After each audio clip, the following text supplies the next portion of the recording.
keluar surat perintah penahanan, terus backing, saya minta RJ gitulah kira-kira. Ya. Klonuon. Ampun, tekul lutut ya kira-kira. Tapi yang dihadapi ternyata orangnya bandel. Orangnya begitu kuat gitu. Memeriksa di dalam daftar barang bukti 2 laboratoris kriminalistik ini tidak ada dalam daftar bukti. Fotokopi ijazah Joko Widodo yang dilegalisir. Ya, betul. Jadi, nah yang lain mengatakan asli. Dan bahkan bukan hanya ijazah S1 saja, ijazah SD, SMA itu juga disebutkan asli. Fotokopi. Bukan fotokopi. Di fotokopi. Salinan fotokopi. Gitu. Dan yang menarik dari daftar barang bukti itu juga ada yang mengatakan begini. SMP-nya disebut ya. SMP-nya disebut, SD-nya disebut nomor SD 111 atau berapa gitu. Pas SMA mana tidak disebut. Kami mempelajari surat dakwaan kemudian kami cocokkan dengan daftar barang bukti. Ternyata ada sesuatu yang luar biasa, Mas. Ternyata Polda ini selama ini memproduksi hoax. Ternyata kita selama ini di prank. Di prank.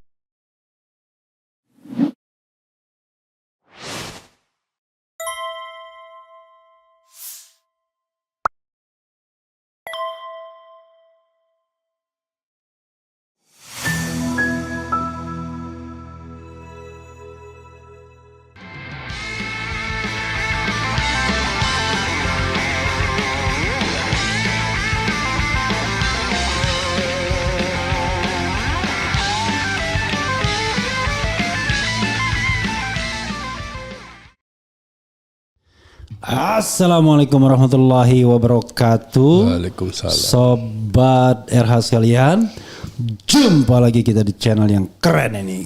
Keren jadas. Jadi sobat RH sekalian, sudah lama kita tidak anggebrang meja gara-gara urusan Roh Suryo dan Dr. Tifa. Nah, di depan saya ada 2 orang senior dari tim Dr. Tifa, TPDT, tim pembela Dr. Tifa.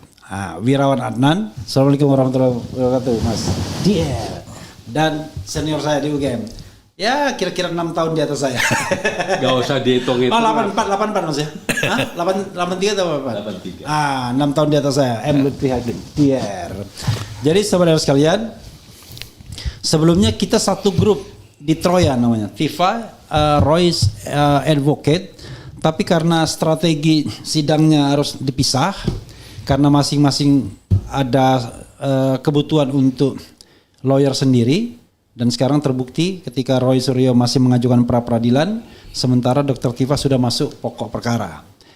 Beliau ini adalah 2 penggawa dari 27 advokat. 27 advokat yang mendampingi Dr. Tifa ya. Biasanya 27 advokat itu yang bekerja itu ya kira-kira 5 lah. 6 lah. 6.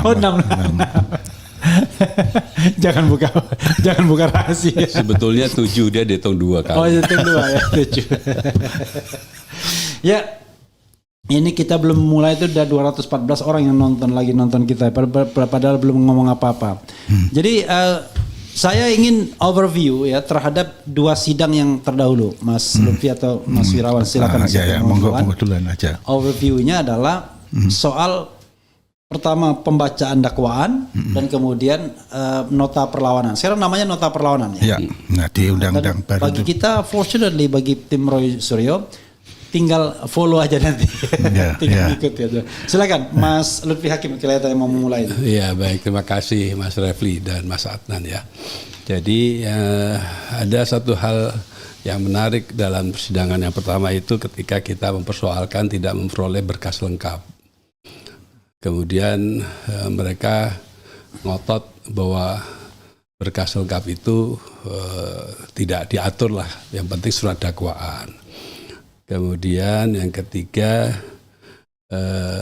mereka mengatakan bahwa sekarang ini sudah sampai tahap pembacaan surat dakwaan, sehingga yang berikutnya ya pembacaan nota perlawanan begitu. Sehingga mereka tidak maulah kita masih bicara tentang nota perlawanan, naskah berkas perkara gitu. Nah, untungnya kita cukup kompak lah, masing-masing bicara, ya saya bicara, Mas Adnan bicara, yang lain juga bicara, ngotot untuk mendapatkan itu. Mengingat apa yang ada diatur di dalam pasal 146 KUHP lama dan pasal 75 KUHP baru itu sebetulnya esensinya sama saja. Dan kita dari dulu, dari udah puluhan tahun yang lalu dengan KUHP yang lama itu senantiasa bisa mendapatkan berkas perkara berupa daftar saksi, daftar barang bukti, termasuk BAP para saksi semuanya. Nah, jadi dengan demikian kita menuntut hal yang sama pada sidang ini. Akhirnya dikabulkan oleh majelis hakim. Nah, memang dengan dikabulkan itu waktu kita kan cuma seminggu tuh. Yeah. Kita memang masih sempat lah mempelajari surat dakwaan dan membuat jawabannya gitu ya. Walaupun dengan kondisi yang lumayan heboh gitu ya, karena waktunya nggak panjang kan.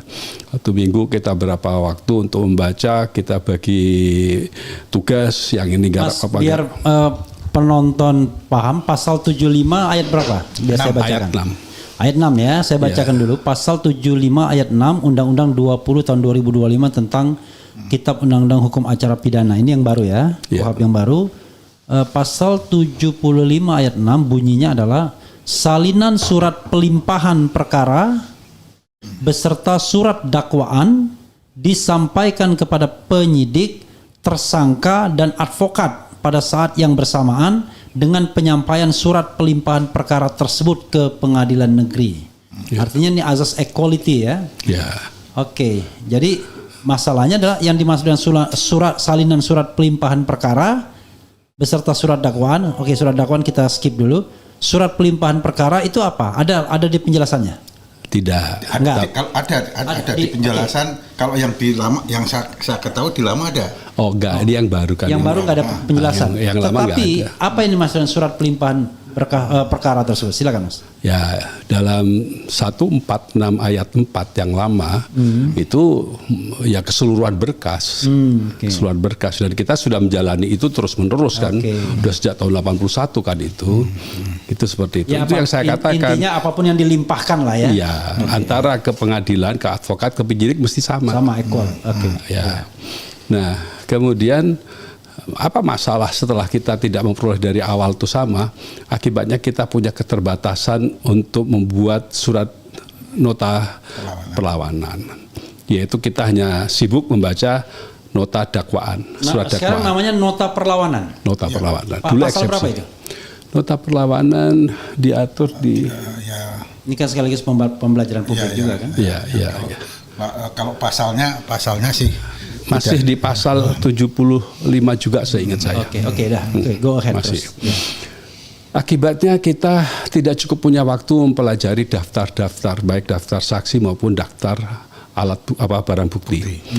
Nah, yang menarik setelah kami mempelajari surat dakwaan kemudian kami cocokkan dengan daftar barang bukti, ternyata ada sesuatu yang luar biasa, Mas. Ternyata Polda ini selama ini memproduksi hoax. Ternyata kita selama ini di prank. Oh, di prank. Prank itu maksudnya bohong? Saya nggak tahu bohong atau dusta ya. Kira-kira di antara dua kata itulah. Ya, mereka mengatakan bahwa ada hasil laboratorium atau laboratorium kriminal gitu kan. Kemudian yang menyatakan bahwa ijazah Jokowi itu identik dengan ijazah-ijazah yang lain. Ada 2 dokumen di dalam surat dakwaan itu yang menyebutkan berita acara pemeriksaan laboratoris kriminalistik. Yang satu itu nomor 4578 /DCF/2025 tanggal 7 Oktober 2025. Yang kedua itu berita acara pemeriksaan laboratoris kriminalistik ya barang bukti digital nomor pemeriksaan 130-7 Romawi -2025-LDF -PMC ya mestinya Polda Metro Jaya ya tanggal 14 Oktober 2025. Oh, sama-sama Oktober. Sama-sama Oktober. Yang satu 7 Oktober, yang satu seminggu kemudian. Kesannya itu kan kuat sekali surat dakwaan itu kan. Tapi apa yang terjadi? kami kemudian memeriksa di dalam daftar barang bukti 2 laboratoris kriminalistik ini tidak ada dalam daftar bukti. Keduanya. Tidak ada dalam daftar saksi. Daftar barang bukti. Dan kan mestinya kalau ada pemeriksaan laboratoris seperti itu kan juga akan diajukan ahli untuk menjelaskan hasil pemeriksaannya. Ini juga tidak ada ahli yang dimasukkan ke dalam daftar saksi atau ahli untuk menjelaskan tentang hasil laboratorius tadi itu. Itu artinya segawat apa kalau memang faktanya begitu? Oh, ini inti jantungnya, jantung dari perkara ini. Jantung dari perkara ini adalah bahwa mereka memfitnah Jokowi karena menurut hasil pemeriksaan laboratoris itu identik, asli, gitu loh. Lah sekarang nggak ada bukti bahwa itu identik, bahwa itu asli, tidak ada. Terus bagaimana kita akan membuktikan bahwa ini fitnah? Intinya di situ itu loh. Kebayangkan? Saya merefer apa yang saya alami ya. Jadi kita satu dikit lagi. Kalau saja kami itu ya diberi berkas perkara lengkap itu bersamaan dengan penyerahan surat dakwaan dari awal begitu ya, kami mungkin masih sempat memeriksa kenyataan ini. Sehingga kami bisa masukkan ke dalam nota perlawanan. Tapi ini nggak sempat. Kita baca surat dakwaan 56 halaman aja sudah mabok gitu kan dalam waktu seminggu. Makanya bikin pra-peradilan dulu harusnya. Kita beda dalam hal itu, kita beda. Kita mendingan melawan. Kan sudah pembagian tugas, yang satu pra-peradilan, yang satu langsung ke pokok perkara gitu kan. Jadi saya share buat Mas Lutfi sama Mas Ria ya. Jadi pada waktu kita gelar perkara khusus, kebetulan saya datang pada waktu itu, mereka mengatakan bahwa ijazah yang akhirnya ditunjukkan 5 menit atau 7 menit sebelum tutup gelar perkara jam 11 malam itu sudah dibandingkan dengan 14 kalau nggak salah dokumen lainnya, dan itu identik hasilnya. Unfortunately, kita tidak ditunjukkan 14 dokumen itu apa waktu digelar perkara khusus ada itu. Di dalam list barang bukti. Ada 14 itu ada. 14 ijazah pembanding. Ada 14-nya. Yang diproduksi bareng-bareng. Tapi ada menarik dalam hal ini ya. Kalau di daftar barang bukti untuk yang asli akan disebutkan 1 lembar asli. Ijazah si Anu kan begitu. Tetapi untuk yang Jokowi coba 1 lembar ijazah sarjana kehutanan Fakultas Kehutanan Universitas Gadjah Mada nomor 1120 atas nama Joko Widodo tanggal 5 November 1985, tidak menyebut salinan fotokopi atau asli. Yang lain kalau fotokopi disebut fotokopi. Yang ini tuh nggak menyebut. Ada lagi yang bukti nomor 4 itu barang bukti nomor 4 itu fotokopi ijazah Joko Widodo yang dilegalisir. Betul. Jadi, nah yang lain mengatakan asli, dan bahkan bukan hanya ijazah S1 saja, ijazah SD, SMA itu juga disebutkan asli. Bukan fotokopi. Salinan fotokopi. Gitu. Dan yang menarik dari daftar barang bukti itu juga ada yang mengatakan begini. SMP-nya disebut SMP-nya disebut, SD-nya disebut, nomor SD 111 atau berapa gitu. Pas SMA mana tidak disebut. Joko Widodo sekolah menengah atas. Tidak ada penyebutan SMA berapa, tidak ada penyebutan. Jadi 1 lembar fotokopi ijazah STTB /SMA Saudara Joko Widodo yang telah dilegalisir. SMA berapa itu nggak ada. Jadi fotokopi yang telah dilegalisir. Saya refer pengalaman saya juga waktu mendampingi baik Mas Roy, Dr. Tifa di Kejari sebelum waktu mereka dilimpahkan kemudian diperiksa kan. Kita ditunjukkan barang bukti itu. Tapi kalau khusus untuk Jokowi semuanya fotokopi. Kita tanya asli yang mana? Dia bilang wah ini kan banyak kan, ini kita baru terima nih tumpuk-tumpuk di mana. Padahal rasanya nggak mungkin bukti barang bukti yang paling penting itu kemudian cuma ditumpuk-tumpuk begitu aja kan? Nah ini menarik, termasuk menarik tiba-tiba ada isu bahwa ada yang hilang ijazahnya. Oke, silakan teruskan. Ya, kemudian kalau kita membaca surat dakwaan itu menyebutkan dengan jelas bahwa Joko Widodo itu SMA di SMA 6 Surakarta. Ya. Itu otentik berarti, karena dikeluarkan oleh lembaga resmi kepolisian, kejaksaan, dilanjutkan oleh kejaksaan.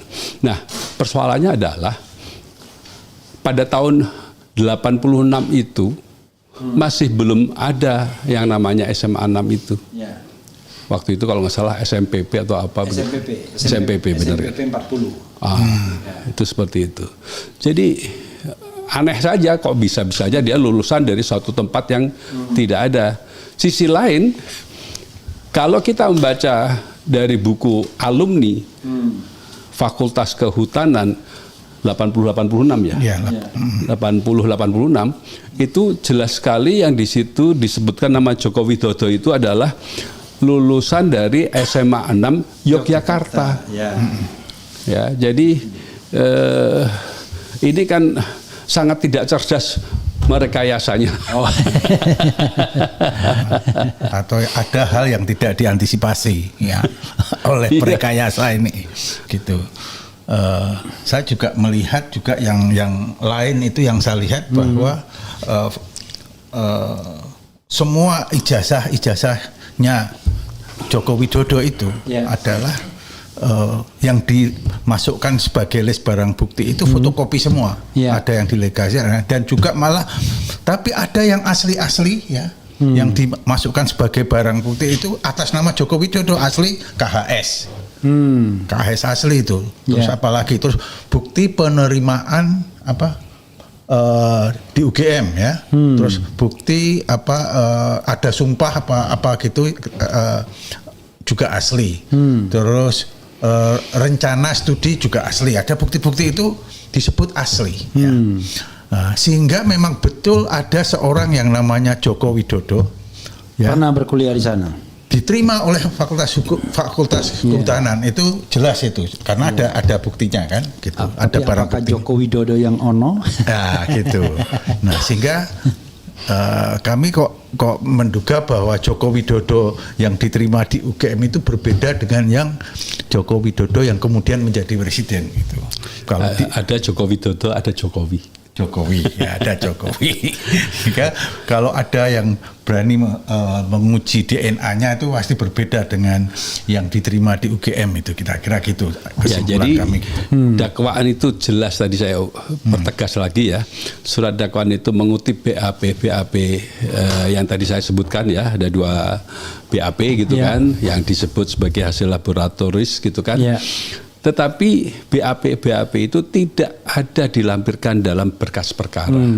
Dengan demikian maka tentulah jaksa tidak akan bisa membuktikan kebenaran ataupun kepalsuan dari ijazah itu. Apa yang terjadi dengan ini? Saya terus terang merasa kasihan dengan kejaksaan. Dengan penuntut umum ini saya merasa kasihan. Ya, dia kayak di fait accompli untuk membawa kasus yang rabis seperti ini. Ya, betul-betul perkara ini tidak layak untuk disidangkan. Karena apa? Karena tidak ada, kan untuk mengatakan seseorang itu telah mencemarkan nama baik, tentu harus dibuktikan dulu kebenaran material dari substansi kata-katanya. Kalau sekarang substansi kata-katanya tidak bisa dibuktikan kebenaran ataupun kesalahannya, bagaimana dikatakan dia mencemarkan nama baik? Ini, dan kemudian dari demikian apa yang dikatakan oleh Jokowi berkali-kali bahwa nanti saya akan tunjukkan di pengadilan, bahwa nanti saya akan hadir di pengadilan, itu semuanya ngeprank. Kalau memang ada, dia akan tunjukkan, bukan dia yang akan membawa, melainkan itu mestinya sudah ada dalam daftar berkas perkara. Gitu. Barang bukti ya. Nah, pertanyaannya begini, ini kan katakanlah saya mewakili pertanyaan orang awam ya. Bisa nggak kemudian itu barang bukti itu tidak ada di list, ya, not on the list. tetapi tiba-tiba kemudian dihadirkan dalam proses persidangan. Nggak bisa, harus ada. Karena itu menyangkut kesiapan perlawanan dari pihak terdakwa. Oke. Kecuali kalau yang mengajukan adalah terdakwa. Oke. Atau advokatnya. Iya. Kalau advokatnya boleh. Kalau jaksa sudah precise dari awal. Ya, harus. Ya. Tidak boleh dia tidak kemudian menambah-nambah. Dia boleh saja tidak mengajukan yang ada di dalam daftar. Misalnya daftar saksi ini ada 80, diajukan cuma 60, boleh. Tapi tidak boleh lebih dari itu. Di luar itu nggak boleh. Nggak boleh. Tapi kalau nggak boleh ada surprise di sini. Kalau terdakwa boleh. Kalau terdakwa boleh. Oke. Jadi kalau misalnya kita katakan yang lapor itu yang ada dalam dakwaan tapi tidak ada di dalam daftar alat buktinya, itu apa? Harus dinyatakan tidak ada. Harus dinyatakan tidak ada. Ya. Konsekuensi lebih lanjutnya? Berarti tidak bisa dibuktikan. Dan ini fatal. Fatal. Inilah inti sari dari perkara ini. Kalau dia misalnya mengajukan katakanlah 14 ijazah yang lain sebagai pembanding, dia hanya ajukan satu aja nggak ada masalah. Tapi dia ajukan 100 sekalipun ijazah pembanding, sementara yang dibandingkan yaitu yang disebut dengan ijazah Jokowi itu tidak dihadirkan, tidak ada hasil laboratoris yang menyatakan ini identik, atau ini memang punyanya Jokowi Dodo, ini adalah punyanya Jokowi gitu ya, maka tidak ada yang bisa diajukan dalam perkara ini. Dalam KUHP yang baru itu dikenal ada istilah baru yang biasanya ada di sistem common law, exclusionary rules ya. Jadi hanya barang bukti itu harus diperoleh secara sah ya. Jadi kalau tidak sah pasti dikatakan tidak bisa diterima atau inadmissible. Kalau istilah hukum acaranya begitu. Inadmissible evidence itu adalah barang bukti yang diperoleh secara tidak sah. Antara lain barang bukti yang disebutkan oleh Mas Lutfi itu adalah mengenai uji forensik lapor kan. Kalau itu surprise, kita akan uji bagaimana memperoleh itu, apakah sesuai dengan Perkap nomor 10 Polri itu atau tidak gitu loh. Apabila tidak sah perolehannya, misalnya apalagi terlalu prematur perolehannya atau tidak seharusnya statusnya sudah penyidikan tapi itu penyelidikan, jadi perolehannya tidak sah, sehingga inilah yang disebut bahwa barang bukti ini tidak bisa dijadikan bukti di pengadilan atau inadmissible ya gitu. Jadi eksistensi dari 14 pembanding itu walaupun asli, so-called asli gitu itu tidak ada gunanya kalau seandainya yang dibandingkan asli dalam kata tersebut tidak ada. Bahkan saya katakan seandainya 100 pun nggak ada relevan. Tapi kalau satu dan ini ada bandingannya, itu berbunyi. Dan harus berbunyi dengan hasil lapor. Ya, betul. Bahwa itu prosesnya itu sudah ada pembandingan dan identik hasilnya. Jadi identik di sini itu kan ada dua yang mau diteliti itu kan ada dua. Yang pertama, apakah ijazah aku itu identik dengan ijazah yang lain? Yang kedua, apakah nama yang ada dalam ijazah aku itu identik dengan kepemilikannya orangnya yaitu Jokowi? Ini ada dua ini. Ini kedua-duanya sekarang semuanya menjadi meragukan. Tadinya orang mengatakan bahwa Jokowi benar kuliah, tetapi nggak sampai lulus gitu kan? Nah, kemudian dia menggunakan ijazah yang namanya Joko Widodo kan begitu. Tapi dia kuliah. Nah, kalau seperti ini kondisinya, maka bahkan dia pernah kuliah atau tidak pun menjadi sesuatu persoalan. Ada beberapa skenario yang sudah berkembang selama ini ya. Karena sesama biskota dilarang saling mendahului. Kita masih pakai biskota. Sesama pesawat jet. Kita udah naik sepeda, dia masih biskota. Jadi ada beberapa skenario di mana yang diyakini oleh tim hukum TPDT ya, tim pembela Dr. Tifa. Skenario pertama adalah yang paling masuk akal ya. Ada seorang Joko Widodo yang pernah berkuliah di Fakultas Kehutanan UGM. Joko Widodo namanya betul-betul Joko Widodo. rambutnya tebal, belah tengah, berkacamata, kumisan, dan dia diperkirakan hanya lulus sarjana muda. Itu skenario pertama. Dan skenario ini dalam perkembangan kasus ini kelihatannya makin kencang. Dan ini bukan Joko Widodo yang jadi presiden. Ya. Skenario kedua adalah Joko Widodo memang pernah kuliah. Jokowi maksudnya Jokowi. Jokowi yang presiden pernah kuliah, tapi tidak tamat. Nah, tidak tamat. Dan kita tidak tahu apakah dia menyelesaikan sarjana muda atau enggak. Let's say dia sarjana muda atau mungkin dia tidak tamat, tapi intinya dia pernah kuliah. Di mana, Mas? Ini ya di mana? Kuliah di mana? Di Kehutanan juga. Oh, di Kehutanan juga. Oke. Menurut hemat saya, ya. Nah, dua skenario yang dia pernah kuliah paling tidak kan ditunjang oleh rektor UGM. Kalau rektor UGM malah kelebihan kan menunjangnya sampai dia lulus katanya. Tapi yang itu banyak juga yang pendukungnya. Tapi ini adalah mostly hasil investigasi tim baik Dr. Tifa maupun tim Roy Suryo. Apakah dia hanya sampai sarjana muda atau sampai lulus? Sepanjang masih foto yang pakai kacamata itu yang dipakai, kita sangat patut meragukannya. Kita sangat patut skeptis. Ya. Saya juga melihat dari daftar barang bukti yang disampaikan, yang dikatakan ini asli, lembar asli surat pernyataan dan janji mahasiswa baru. Itu asli, disubmit asli. Terus yang kedua, satu lembar asli formulir registrasi mahasiswa baru, itu juga dikatakan asli. Terus banyak lagi kartu hasil studi KHS juga disubmit asli, dan jelas-jelas disebutkan atas nama Joko Widodo. Dengan demikian ada yang benar-benar namanya Joko Widodo memang kuliah atas dasar keaslian ini. Ya pertanyaan kami kan, kenapa kok berani menunjukkan asli-asli yang apa itu hasil studi tapi kok yang ijazah nggak disebutkan gitu loh. Nah, kami termasuk ijazah SMA-nya. Termasuk ijazah SMA pun tidak ditunjukkan sebagai yang. Sekarang pertanyaannya adalah kita bicara tentang tanda tangan. Tanda tangannya. Kalau tidak salah, tanda tangan yang tertera di KHS, kalau kita registrasi itu ada tanda tangan yang seperti tanda tangan Jokowi Presiden. Penjelasannya apa? Tanda tangan di KHS itu? Iya, tanda tangan di KHS di registrasi itu kurang lebih sama dengan tanda tangan yang Jokowi Presiden. Kapan kita discover tanda tangannya Presiden itu? Ya, kan barusan ketika dia jadi presiden, bukan dari jeda loh.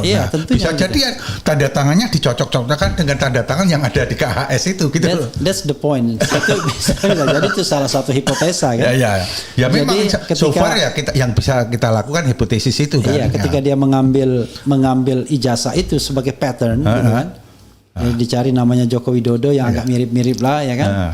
Maka kemudian tanda tangannya pun begitu kan. Tapi itu baru hipotesa. Kalau kita mau mengatakan itu otentik tanda tangan Jokowi, maka kita bandingannya itu antara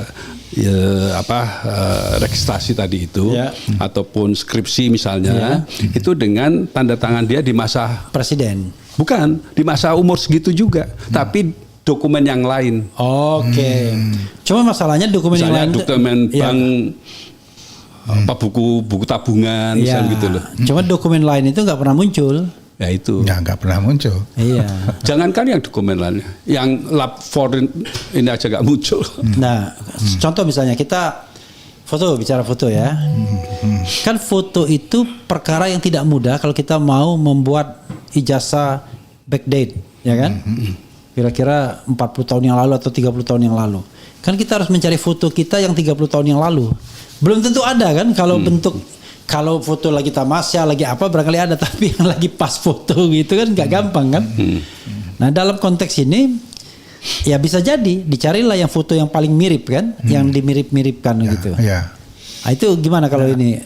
Karena kan Mas Lutfi bilang sepanjang itu foto mau dia sarjana muda, tidak lulus dan lain sebagainya, sepanjang foto ijazahnya masih yang kacamata belah tengah, kumisan itu bukan Joko Widodo presiden. Atau kita harus skeptis lah. Oke.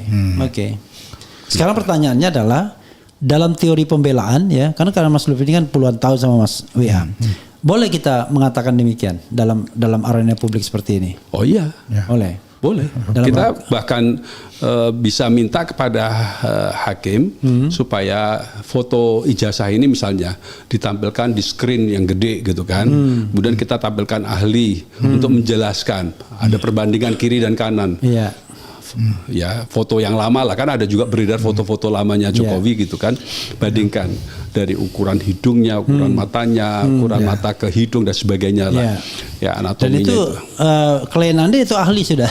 Oh iya, dan dia juga punya ahli yang kan bisa dihadirkan. Dan kami kemungkinan juga kalau betul-betul sampai ini nekat ditolak dari nota perlawanan kita, kita kemungkinan juga bukan hanya ahli dalam negeri yang akan kita hadirkan. Kita mungkin akan siapkan ahli dari luar negeri supaya jangan ada lagi keraguan di antara kita. Seperti kasus Jessica Wongso dulu. Orang kemudian bertanya-tanya ya, kalau nota perlawanan dikabulkan, berarti the game is over, ya kan? Berarti Dr. Tifa akan bebas dari dakwaan dan kemudian penuntutan atau proses selanjutnya. Bagaimana dong dengan nasib pembuktian ijazah ini? Ya masih ada kansa. Sebetulnya kalau tuntutannya Jokowi itu kita disuruh membuktikan, bukan yang burden of proof itu ada pada pihak yang menuduh. Namun kita ini tidak pernah diberikan kesempatan untuk proof itu ya. Kalau apa itu di talkshow itu kan bukan pembuktian ya, tidak punya nilai yuridis lah, tidak punya nilai apa itu yuridis evidence lah gitu ya. Nah, sehingga yang kita lakukan itu di CLS, di sidang-sidang perdata, itu kan semuanya adalah di NO ya, sehingga tidak punya kesempatan. Nah, harapan kita adalah adanya nanti putusan kasasi ya yang menekankan bahwa melakukan untuk kita diberikan kesempatan untuk melakukan pembuktian, dan kami sudah melakukan pembuktian itu ya, bahkan kami telah meminta kepada Jokowi untuk hadir bersumpah Pak bahwa betul itu ijazah, dia punya ijazah asli. Polri pun kita minta untuk bersumpah. Rektor UGM juga kita minta untuk bersumpah menyatakan bahwa betul ijazahnya itu asli atau UGM pernah menerbitkan ijazah yang seperti di dalam spesimen yang dimuat oleh Dian Candi. Itu adalah yang telah kita lakukan pembuktian, dan menurut kami kalau hakim di PN Solo itu mendasarkan pengamatannya pada hasil pembuktian kita ya, itu pasti akan dikatakan terbukti karena dia menolak untuk bersumpah dan sebagainya ya. Hanya masalahnya terus kemudian di NO ya. Sekarang kita menunggu putusan kasasi untuk kasus perdata. Nah sekarang kalau Mas Refli bertanya apakah ini game over untuk kasus ini, sebetulnya tidak. Kan ada juga laporan kita di Mabes Polri yang mengadukan Jokowi lah, itu diaktifkan lagi, di-reactivate itu itunya laporan kita ya, supaya itulah yang kesempatan untuk melakukan pembuktian di sana gitu kan, di kasus pidana yang dilakukan oleh kawan-kawan yang mengadu atau yang melaporkan ke Baris-Krim gitu, yang dulu sempat dihentikan di tingkat penyelidikan gitu. Nah, itu masih bisa atau melakukan lagi karena dikatakan tidak diterima, kita mengajukan laporan baru gitu kan gitu. Oke, saya mewakili pertanyaan publik ya. Bentar, ini saya jawab juga yang pertanyaan yang sama ya.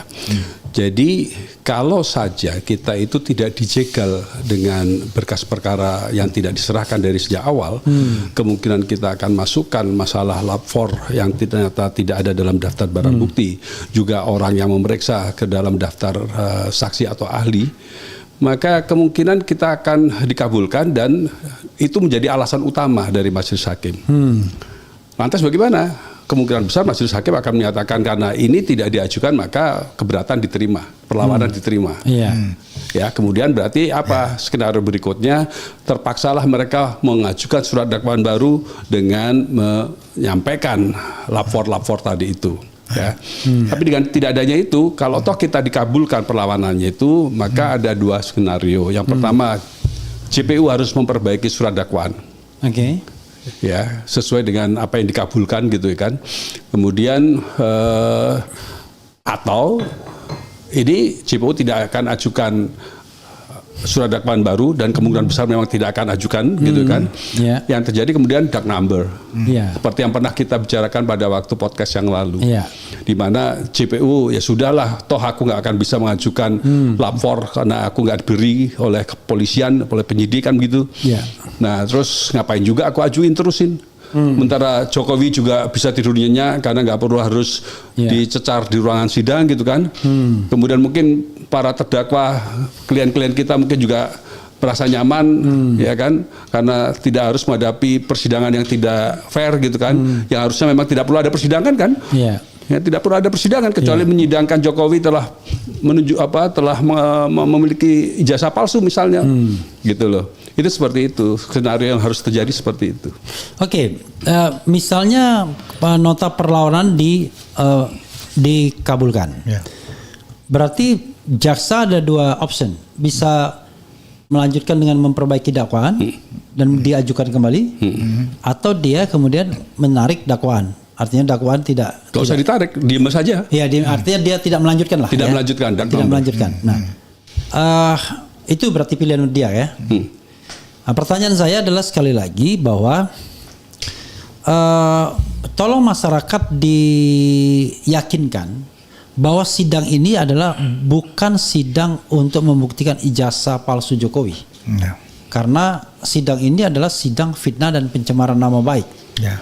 Sidang yang menersangkakan atau mendakwa Dr. Tifa kalau dalam konteks TPDT. Sehingga keinginan masyarakat agar Jokowi menunjukkan dan membuktikan ijazahnya tidak akan pernah terjadi, atau bagaimana? Gini, jadi yang tadi kan sebetulnya dari 2 peristiwa kemarin itu, sidang yang lalu itu Mas Lutfi baru menerangkan tentang peristiwa sidang tanggal 2 Juli. Nah, saya akan masuk kepada peristiwa sidang pada 9 Juli, yang pada pokoknya inti dari perlawanan kami itu adalah uraian ada 2 hal ya, ada 2 hal. Pertama adalah mengapa pengadilan penuntut umum itu membawa perkara ini di Pengadilan Negeri Jakarta Timur. Itu adalah yang pertama kita permasalahkan tentang kompetensi relatif tentang apa yurisdiksi pengadilan itu atas tindak pidana yang diuraikan dalam surat dakwaan itu menerangkan apa ya. Pertama yang diuraikan oleh penuntut umum itu Jakarta Pusat, wilayah Jakarta Pusat, wilayah Jakarta Selatan, yang sebetulnya adalah yurisdiksinya kalau tidak di Pengadilan Negeri Jakarta Selatan ya di Pengadilan Negeri Jakarta Timur. Namun mengapa yang dipilih adalah Pengadilan Negeri Jakarta Timur ya? Karena mendasarkan kepada surat keputusan Mahkamah Agung nomor 114 tahun 2026 itu ya, yang di situ sebetulnya hanya mengatakan bahwa nanti perkaranya Roy Suryo ya, CS dan kawan-kawan disidangkan di sini gitu kan. Nah, tidak ada secara spesifik itu adalah untuk Dr. Tifa ya, sehingga dari situ kan sebetulnya kabur ya, apakah betul mereka bisa mendasarkan kepada surat keputusan Mahkamah Agung ini ya, itu yang pertama. Yang kedua yang kita nilai sebagai perlawanan yang utama atau yang kedua setelah itu adalah tentang error in objecto itu tadi, bahwa yang dilakukan kajian oleh klien kami atau oleh terdakwa Dr. Tifa ini adalah kajian terhadap dokumen digital yang dimuat oleh Dian Sandi di akun X-nya. Itulah yang dikaji ya. Jadi seharusnya yang punya kepentingan hukum untuk mengadu itu adalah Dian Sandi, karena tidak pernah Dr. Tifa itu mengkaji dokumennya milik Jokowi. Yang ingin kami katakan adalah berarti Jokowi ini tidak mempunyai legal standing untuk mengadu. Yang berhak mengadu itu, yang bisa dirugikan itu adalah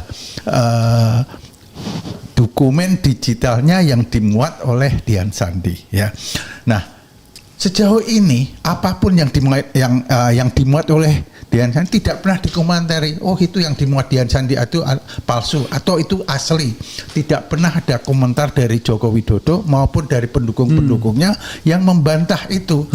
Dan Dr. Tifa yang adalah yang dikaji adalah dokumen digital ini. Jadi yang ingin kami katakan di situ adalah bahwa Jokowi sebetulnya tidak mempunyai legal standing untuk mempermasalahkan, untuk mengadukan Dr. Tifa gitu. Itu intinya. Tapi gitu. Kan kalau awam mungkin agak sulit ya menerima ini kan. Kalau itu yang terjadi berarti semacam anti klimaks. Karena kasus dihentikan. Sebentar. Dalam tanda kutip tapi. Saya atas pertanyaan yang sama kan saya belum jawab. Oh iya, oke, serius. Kan tidak harus sama atau kakak beradik kan harus. saya pikir ini kakak adik seperguruan jadi udah cukup sama. Yang kakak yang siapa, yang adik yang siapa. Yang guru siapa? Podo kakak ya. Jadi begini. Oke, silakan. Ada dua hal dalam konteks orang awam harus memahami ini.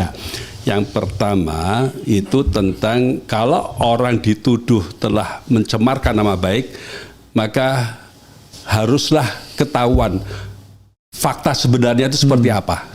Sehingga seseorang bisa mengatakan bahwa ini mencemarkan nama baik. Kemudian yang kedua, seseorang yang mencemarkan nama baik itu harus juga dibuktikan bahwa dia sebetulnya tahu bahwa yang dia katakan itu mencemarkan nama baik.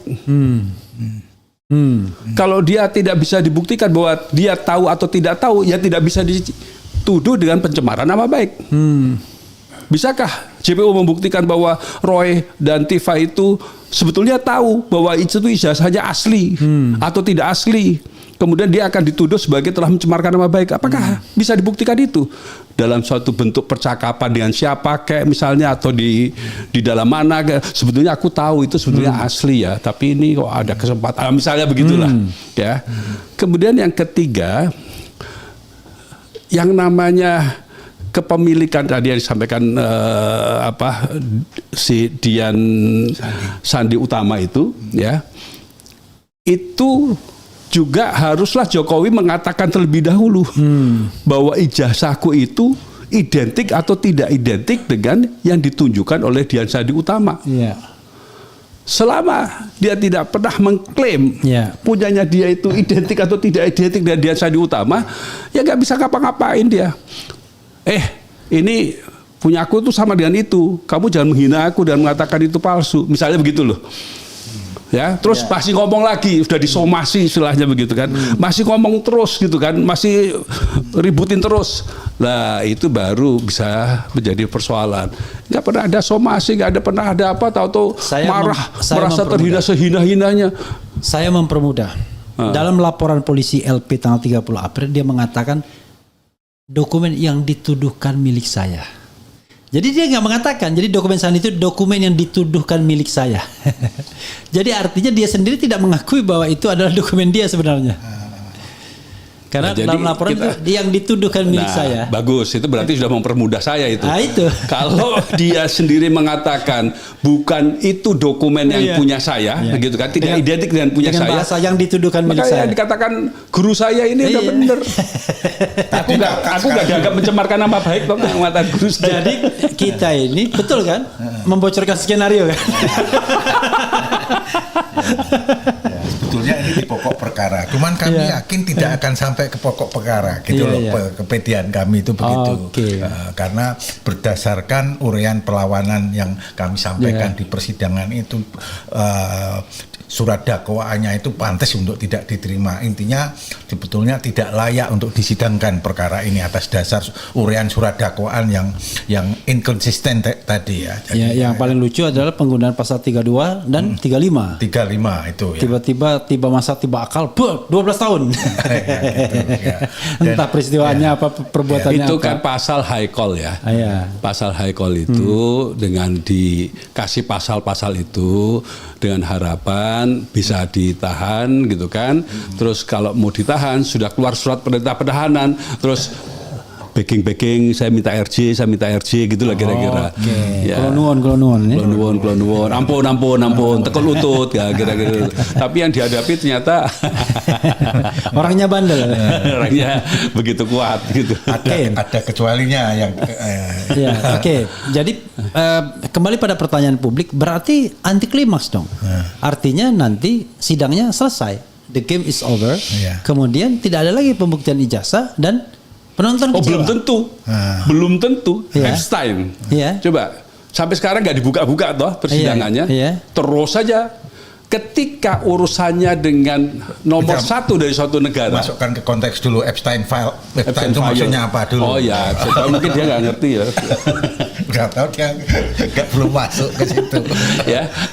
Saya tuh tahu Epstein dari klien Anda. Dia sampai mengadakan webinar tentang Epstein Files.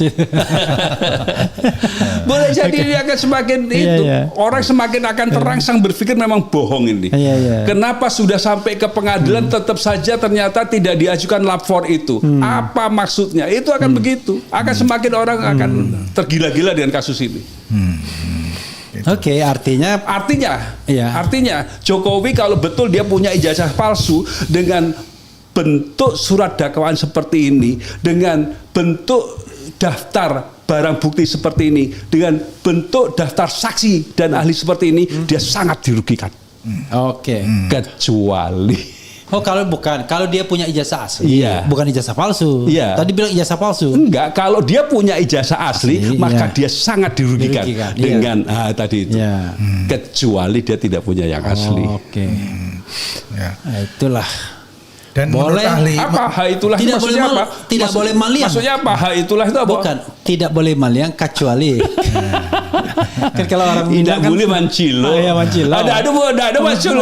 Dan kecualinya itu. Saya juga menduga mengapa kok itu bukti lapor itu kok tidak disertakan dalam daftar barang bukti. Memang nggak ada.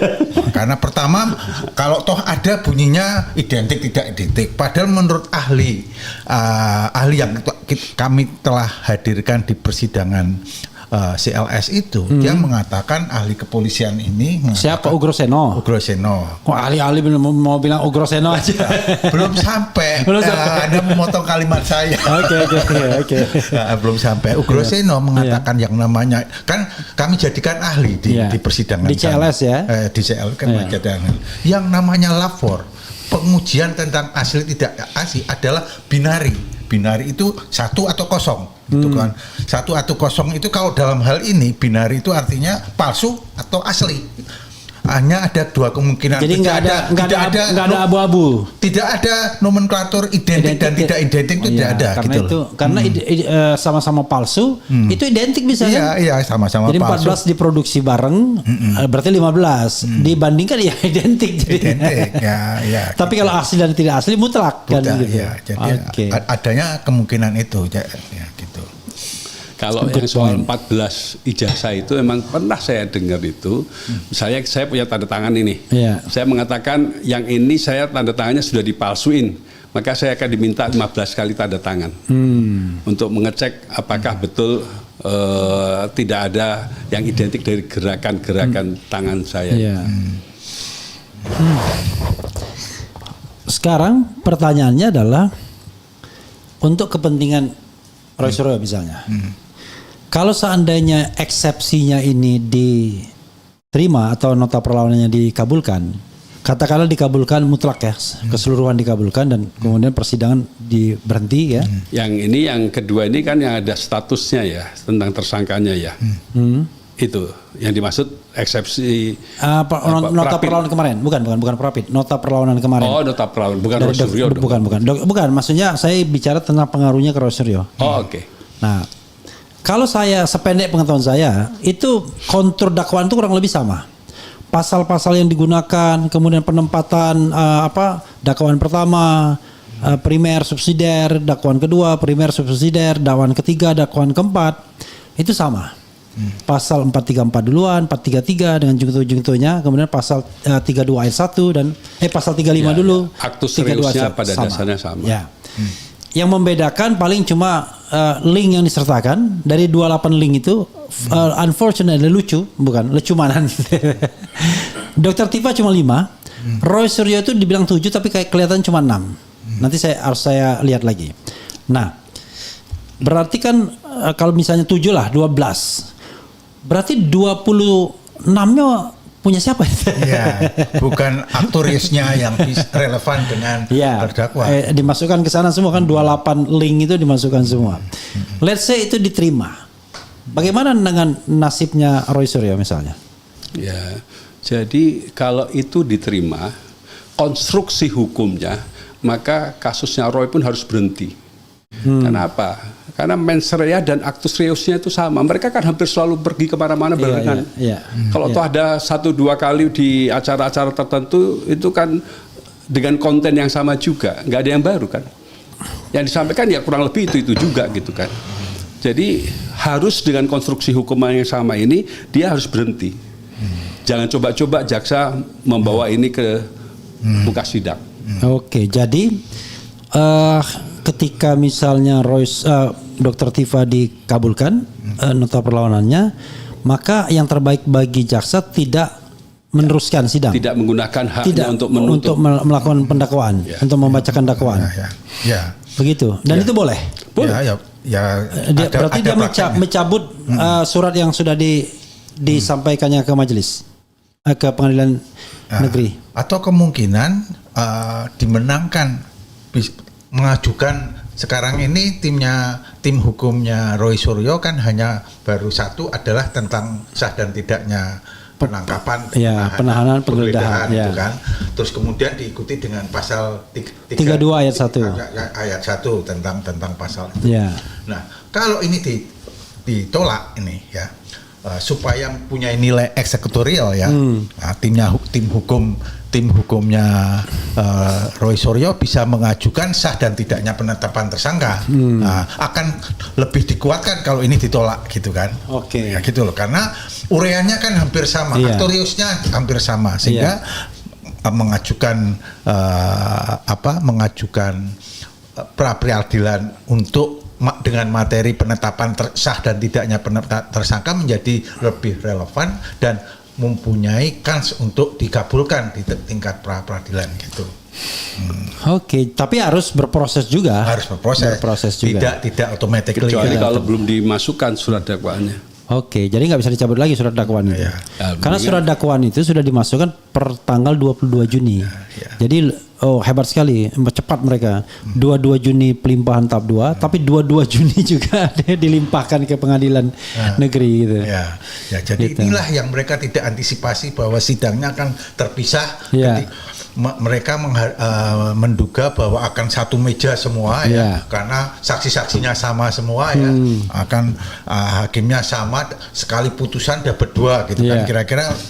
Ternyata ada strategi yang berbeda mengajukan pihak yang satu mengajukan pra peradilan yang menurut saya cukup strategis bahwa pilihan kami untuk tidak pra peradilan juga cukup strategis karena sudah kita tanpa harus melakukan pra peradilan sudah dikerjakan oleh orang diwakili lain. Dan kita bisa nikmati hasilnya juga tanpa keringat gitu.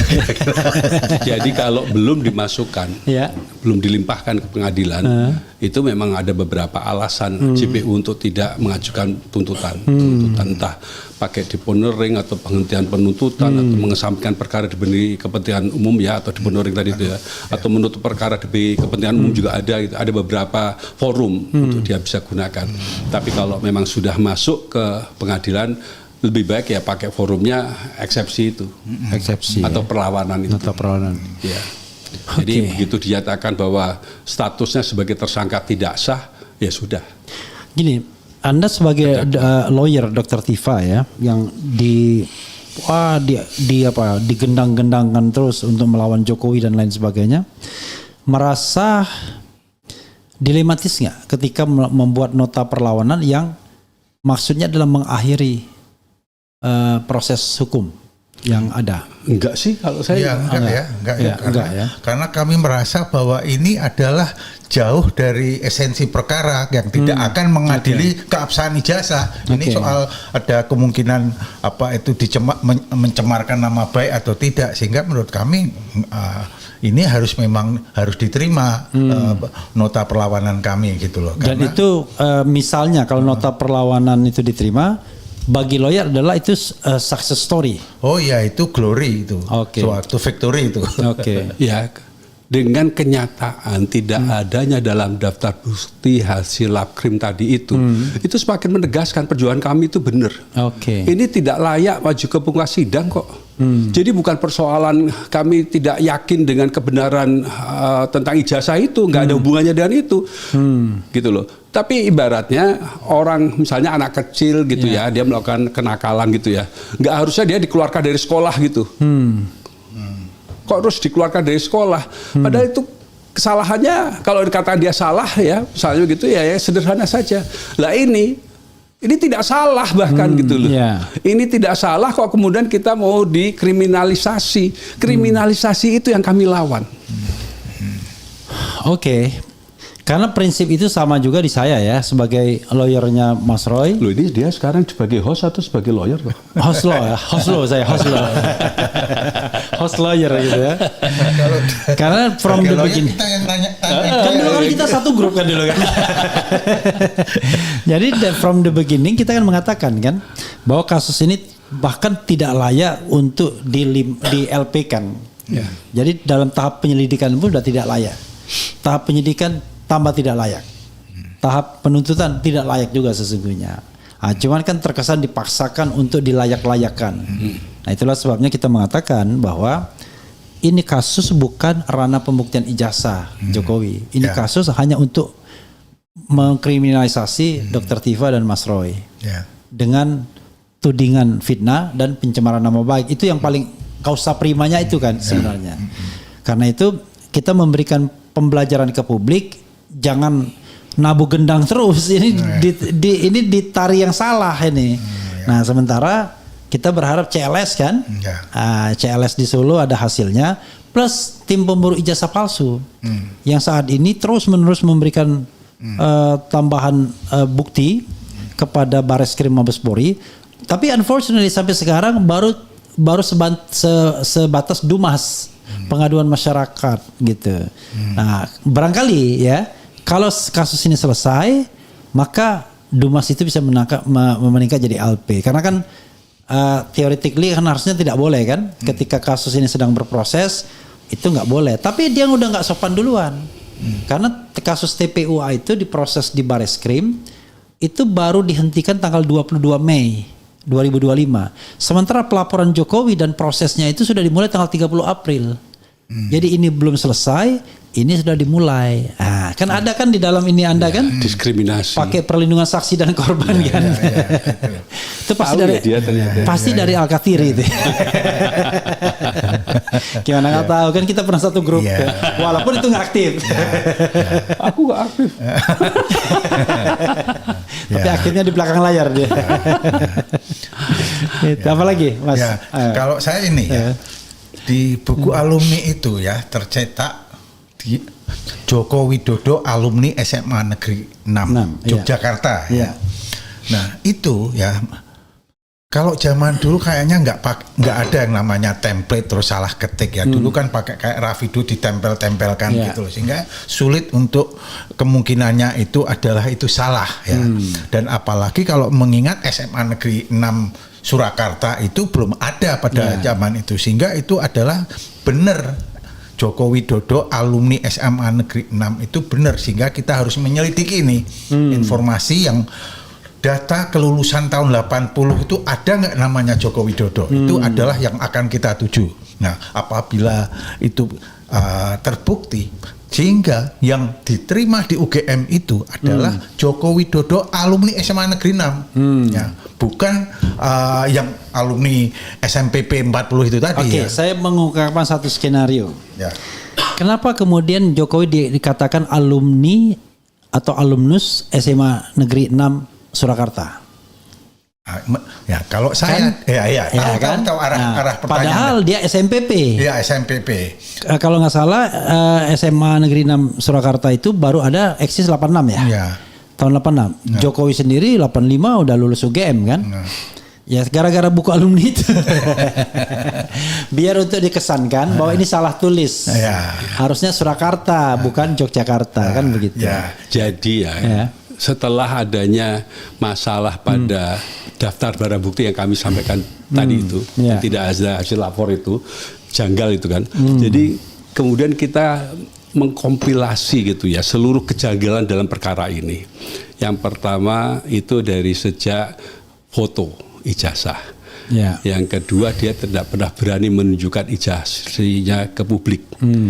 Yang ketiga apa yang namanya lulusan SMA-nya itu seperti dalam buku alumni. Yang keempat perubahan nama dari SMPP ke SMA 6 yang kita tahu baru tahun 86.